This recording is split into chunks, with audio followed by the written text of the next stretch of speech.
why don't we start with a little introduction about who Sure. you are and where you work? Sure. So I'm Papri Dev. I work with Tinder. It's been about 5 years now. I am the VP of Communications in APAC, which means a whole bunch of diverse countries where dating inherently hasn't been a thing like Western markets, but is definitely something, that has become very fast popular, especially with Tinder leading the way. Yeah, no, I think Tinder definitely operates in a very, very competitive and fast evolving market. I mean, with all of the other sort of dating platforms that have popped up since Tinder really began. I guess, in your opinion, what are the sort of like key strategies that have contributed to Tinder's success, specifically in the APAC region?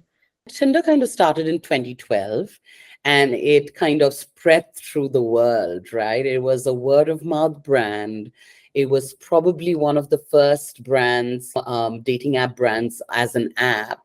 And the fact that Tinder came with the swipe, which we kind of say that like that's how it started, right? You could swipe right on somebody you liked, you swipe left if you didn't.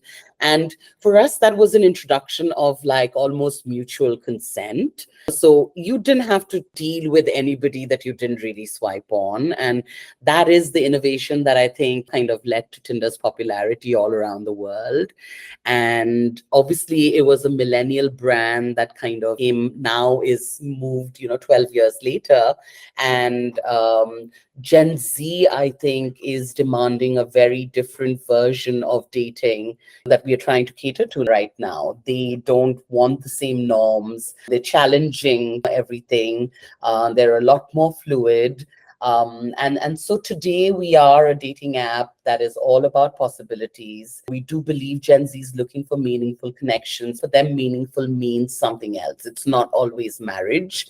And I think for us, the app has therefore changed and morphed and evolved to become, if you go into the app right now, it's a fun Gen Z UI UX that you're dealing with, where in your profile you can have like your interests. We talk about what kind of photos you need to have.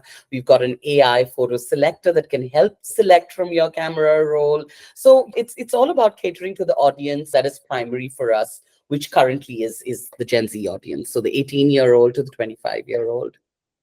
Okay, nice. Yeah, actually, you did mention that it caters to a specific audience. So I'm kind of wondering, given obviously the diverse cultures and markets across the world and across APAC, I'm wondering how Tinder, how you guys sort of tailor your communication strategies to sort of resonate with all of the local audiences, but also maintaining a sort of like global brand image at the same time. I think what is the most exciting to me is the fact that most relationships kind of start on a dating app nowadays. In fact, like in one of our surveys that we've just done across APAC, 88% of young adult singles in APAC say that some of their romantic relationships or different kinds of relationships have started on a dating app. And 1 in 5 pretty much say that all of their romantic relationships have started on a dating app. So you can imagine how big this is, right, for them as a platform in terms of what they want to do. I think for what we see is dating has a lot of similarities across the globe. So Gen Zs think similarly across the globe, and that thinking kind of drives how they talk about dating or how they feel about the way relationships work for them. But at the same time, cultural nuances obviously kind of play a role in terms of, the diversity. And I think as a brand, we like to play into the pop culture that is relevant in the region or in the country that we're in. And so in Japan, for example, we do work, for example, in Valentine's, chocolates are a big deal. So Tinder has its own take on that, right? So we kind of look at global campaigns. Our biggest one to date, and the first one has been It Starts with a Swipe, where we are telling stories about different kinds of relationships and, connections that can be built. We've got a rom-com campaign, which is all about what you would think would be movies, for an earlier generation, but like for Gen Zs, it's happening on their DMs, right? So yeah, I think it's both global and local in that sense, because words in dating, like for example, in one of our year in swipe campaigns, in previous years, we realized that situationship is not a phenomenon that's just in the US, it's across the globe. So I think there's similarities and then there are differences, which is what makes it very, very interesting. Yeah, no, 100%. I never really, I think, appreciated how similar Gen Zs across the globe could be purely because of like the digitalization of this and globalization of like the world that we live in. In the topic of, digitalization and digital, obviously this landscape is continually evolving, So I'm just wondering, what are some of the most exciting trends in online dating and social connections that Tinder is currently like leveraging to engage their users?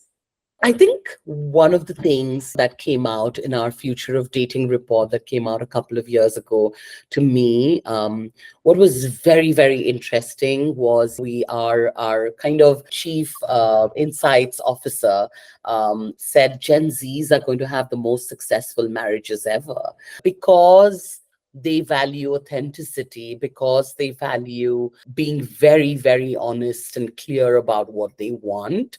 When they do get together in a more serious relationship, it will probably be more long lasting than what we are seeing right now. So to me, that was very, very interesting.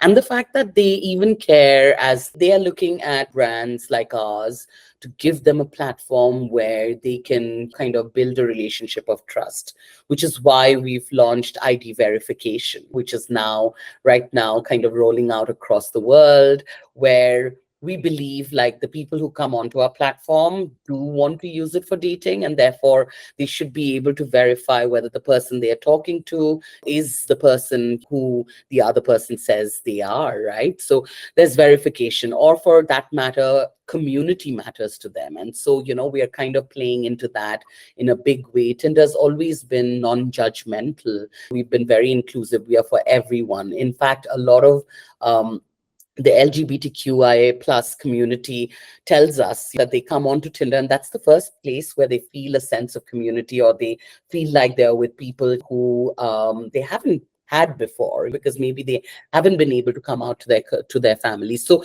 we've been one of the first dating apps that's kind of introduced pronouns, introduced like genders and sexual orientations around the world, localized to the languages that people use our app in. As Gen Z, as fluid as Gen Z is, our app needs to kind of do that as well.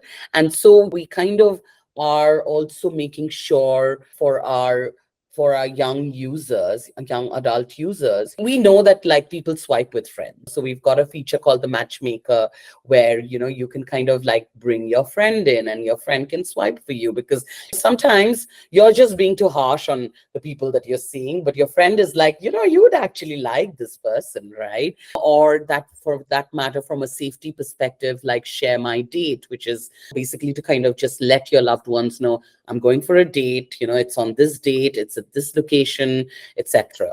I think for us, the other thing that's going to be really interesting is like AI, which already is a part of AI photo selector, but obviously there's more to come. And many young adult singles in APAC see AI as being an ally that helps them in the journey, rather than taking over the journey. So I think there's some interesting things that are going to happen in the dating landscape, and just in the way young consumers kind of build relationships in the future. With the rise of concerns around, safety and privacy in online dating, obviously you did mention that now you guys are having the new verification, the ID verification, which is really important. But how does Tinder sort of communicate its commitment to user safety? And what other initiatives have you guys led within this area? Yeah, I think that's a great question, and one that's very close to my heart, because I think one of the things that we do work on day in and day out is safety. I think there was a time in the analog world, your parents would tell you, don't talk to strangers. And there was a bunch of instructions and like the rest of it. The digital world, unfortunately, is not the same. Once you dive in, it's an ocean and you could be anywhere. And so a big part of what we believe is our responsibility is like ensuring there's enough resources, not just for young adults, but also for their parents to kind of understand how to use a dating app where you're meeting somebody you don't know. And that's true of the entire internet. So I think it's definitely a larger responsibility where we need to work with the government, non-government institutions. And we do have a lot of partners across markets where they work with women, they work with like the queer community, or they work with men, just kind of making them understand rejection or consent, for example. For us, consent has been an underlying theme that we've kind of explored across different countries as governments are making laws about it, but at the same time, just making sure that an 18-year-old, as they're coming out into the world, understands that there are definitions, there are ways of kind of giving consent or taking consent or understanding, how consent is given or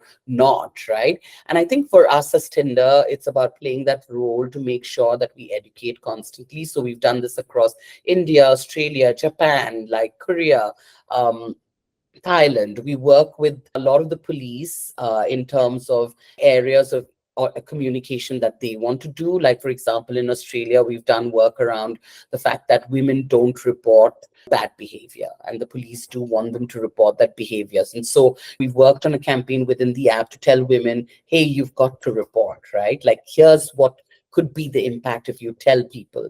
I think for us also building safety features into the app that people know about is very important. So for example, we use machine learning there as well, where we flag using machine learning within the chat, bad comments or inappropriate language.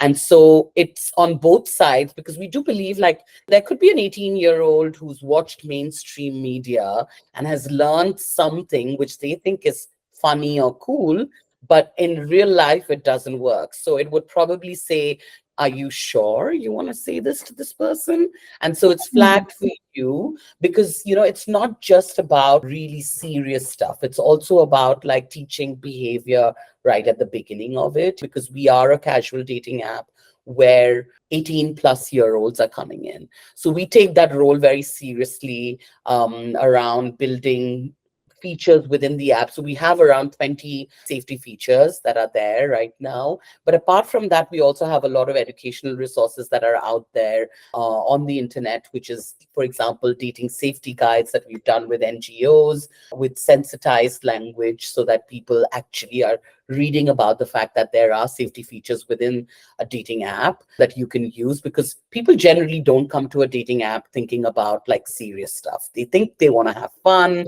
they want to make friends. And so it's very important for us to make sure that as a part of their journey, they're also learning that there are tools that they can use themselves to keep themselves safe. We've got a platform called School of Swipe, which is about learning basic 101 around dating behavior across genders, right? And it teaches you a whole host of things that you would feel probably not so smart about because you're going on a first date or the rest of it. So it's a very interesting category, I would say, that plays into consumer behavior. But yes, there is a lot of work that is being done, and there is a lot that still needs to be done to just make sure that safety is a big part of making dating fun.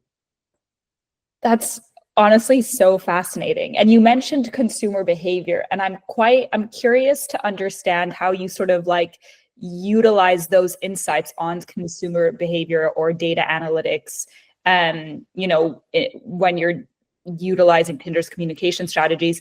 How do you utilize those insights to inform your campaigns and just your tools in general? Yeah.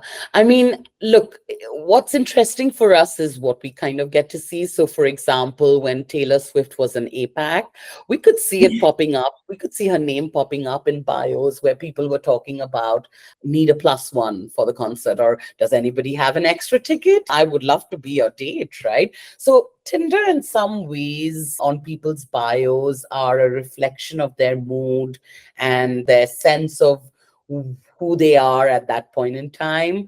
One of our recent campaigns, we just launched a guide for solo travelers because we've got a feature called Tinder Passport, which allows you to drop a pin into a location which you're going to visit and take a holiday in, and you could swipe on people there. And so you could in advance kind of like make friends and say, I'm coming over in a month and I'd love to see the city. And we've got so many stories that get told to us about people meeting people in other cities, falling in love or making a good friend or finding a BFF or whatever it might be. So we just launched a solo traveler's guide because it was based on the insight that young people are really looking for IRL experiences now, and they're beginning to travel again. And so they're picking up their bags and they're getting out there, and like they're going into different countries or even the next city, right, to explore that. So for us, that was a big part of what we kind of looked at. We've also done things like queer dating starter packs because we do know how difficult it is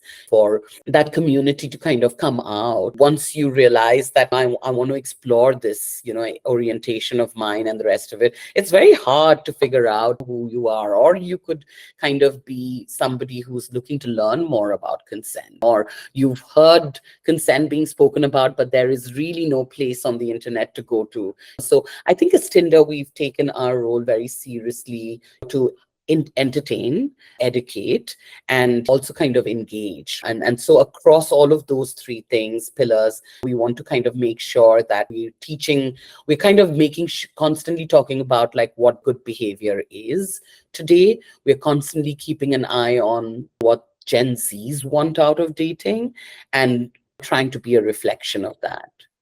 The one thing that is quite daunting for a solo traveler is, am I going to find people to hang out with there? Am I going to find friends there? Am I going to have a fun night out? I think for us, the important thing is like, look, life is tough at this point in time, right? Like there's so many big things to consider out there. There's climate change. There's like a whole host of different things that's happening in the world. We've just come off the biggest pandemic that anybody who's been living for a long time has seen. So I think this generation, Gen Z doesn't have it easy, and that has made them reflect upon who they want to be and, what they want out of brands as well. And I think brands need to take that seriously and kind of be purposeful about who they want to be in the lives of these consumers. Yeah, I was actually going to ask you what you think is the biggest challenge facing the online industry, dating industry in APAC, and how Tinder's sort of like positioned to face these challenges. Would you say that it is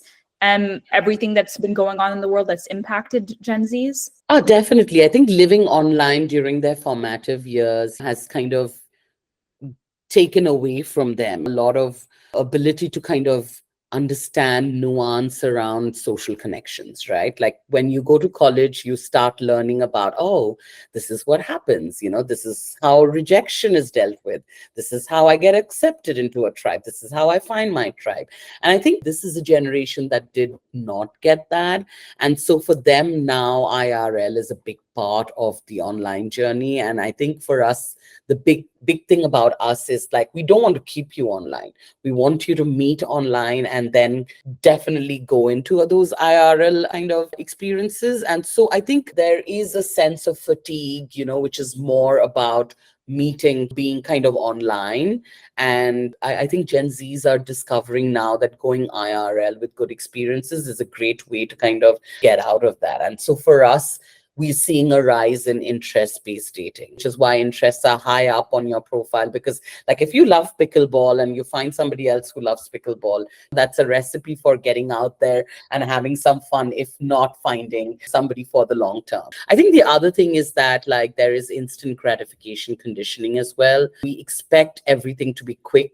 and fast. And that's what the service orientation is when you look at other social media apps. But dating is not social media. So it needs to be treated differently, where it kind of, you have to be patient. It was the same in the analog days, right? You meet a lot of people, you make a few friends, and then it kind of goes from there. So I think that conditioning is something that people are beginning to understand that they need to get away from. I think that is a challenge that definitely exists at this point in time.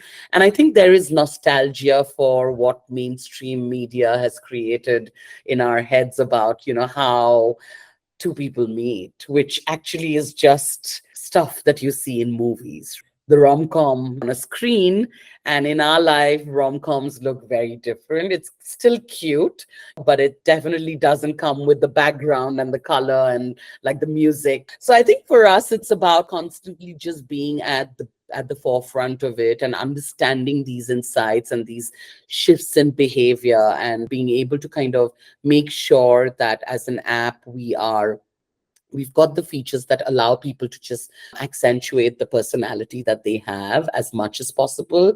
And also at the same time, kind of educate and say, hey, let's handhold you through this journey as you kind of look to find people you want to meaningfully connect with. And I guess, what's the most rewarding aspect at your role in Tinder, or what excites you most about the future of the platform? I think what's most rewarding to me is that isn't a day that kind of goes by where we don't hear a great story. Like, there's a lot that needs work. And so we do a lot of work around safety. We do a lot of work around like dating behavior. But I think there are so many amazing stories that you get to hear. It's amazing how many people from the gay community have met each other on Tinder, and they would have never met because they didn't live in the same country or the same city, or they hadn't kind of come out into the open. And so when you hear about that, it's very heartwarming. I've heard of so many interracial marriages, which would have never happened. I remember during COVID, where it was about like somebody looking for plasma because like they needed blood, and then formed a friendship, that's going to be a long-lasting one. It is about reality, and the fact that it's about connection makes it very, very rewarding, I think. And I think what excites me about the future is that every generation has its own take on music and travel, and it's the same for dating. And it's so interesting to see what Gen Zs are looking at dating for. And I think they're changing it for the better, honestly. They're taking away a lot of the old traditional norms, the gender divides. They're making it more fluid. They're making it more flexible. They're making it much more equal. And that is heartening to see, I think, where it's not a conversation about gender anymore, but it's more about like values. It's more about interests. It's more about, their personalities. The fact that they put self-care, we find data telling us that they put self-care before everything else is great, because they're looking after their own mental health, before they kind of look at others. So everything that they are as a generation that's good about them tends to come into their dating lives very, very easily and quickly. And we see that, as a part of their bios and their icebreakers and the rest of it. I know that these dating apps can also be quite volatile for a lot of users. So I'm wondering if you can share some thoughts or insights of the importance of community engagement with the users, and how you ensure that the brand, remains relevant and connected to all of its users, specifically in APAC. Yeah, I think we've got one very interesting campaign that we've just done. So a lot of companies which have young employees, one such company basically just launched what they call the Tinder Leave. So they're giving their employees as a benefit a chance to kind of have a Tinder subscription, which the company is going to pay for. And they are willing to give them a day off, which they're calling the Tinder Leave, which is basically go out there and make a connection or go on a date and like use it for yourself. So I think like, that's how That's one part of it. I think the other part of it is basically so fostering healthy dating norms, I think, is a big part of it as well. And so the work that we do with the NGOs to kind of make sure that, minority communities or marginalized communities kind of, always have a say, we are always inclusive, is a big part of that as well. So I think we use all of these different ways to kind of, stay engaged with the community across APAC. Well, we are coming at the end of this interview, but I guess before we go, I just need to obviously ask you, because you are speaking at FUTR Asia in Singapore on December 5th, and we're very excited to have you there. And I'm just wondering whether you can give us a little bit of a sneak peek into like what you're going to be talking about at the conference. Yeah, sure. I'm very excited to be at FUTR Asia. I'm glad it's taking place in Singapore. Makes it easy for me because I'm based there. And so I think for me, it's about the future of dating and connections. I think over the last 5 years, we've seen and learned so much from this generation that's going to be the generation that kind of changes the world. And so how they are dating, how they're making new connections is what I'm definitely going to be talking about. I'm definitely going to be talking about like how people are reshaping, how they connect. And so how AI maybe is playing a role as a part of it and how they form bonds in the digital age. But at the same time, how important IRL is, which is like in real life. So the fact that Tinder kind of, straddles both online and IRL in some ways is so fascinating. And I think finally, it's about like brand lessons from Tinder, because we've done so much work in the region, which is, I would say, purposeful and educational, but at the same time engaging. I see something which is to the effect of, safety is almost like trying to get young children to eat vegetables. They don't want it. So you've got to serve it up like in an interesting way. No young adult wants to talk about safety, when it comes to dating. Dating is supposed to be fun and easy, but at the same time, it's so important to kind of just ensure that they're being responsible in the way that they kind of go ahead and kind of enjoy that journey. So for us, it's about making sure that they're making meaningful connections on our platform, but at the same time, as the leader in this category, we are leading by example. So yeah, some nice examples of work that we've done, basically. Nice. I'm very excited. And I think it'll really complement all of the other sort of speaking sessions that we have at the event, because a lot of it is, about online and offline and the cohesiveness between the two. And obviously Tinder operates online, but has this whole presence offline because you guys are really pushing for IRL. And a lot of like the brands and retailers we talk to are also trying to do that as well. So I'm really excited to see how the entire conference is going to form and all of the different like connections and conversations that everyone's going to have with each other. But it's been really lovely chatting with you today. I've had a great time talking about this. Thanks. Thank you so much.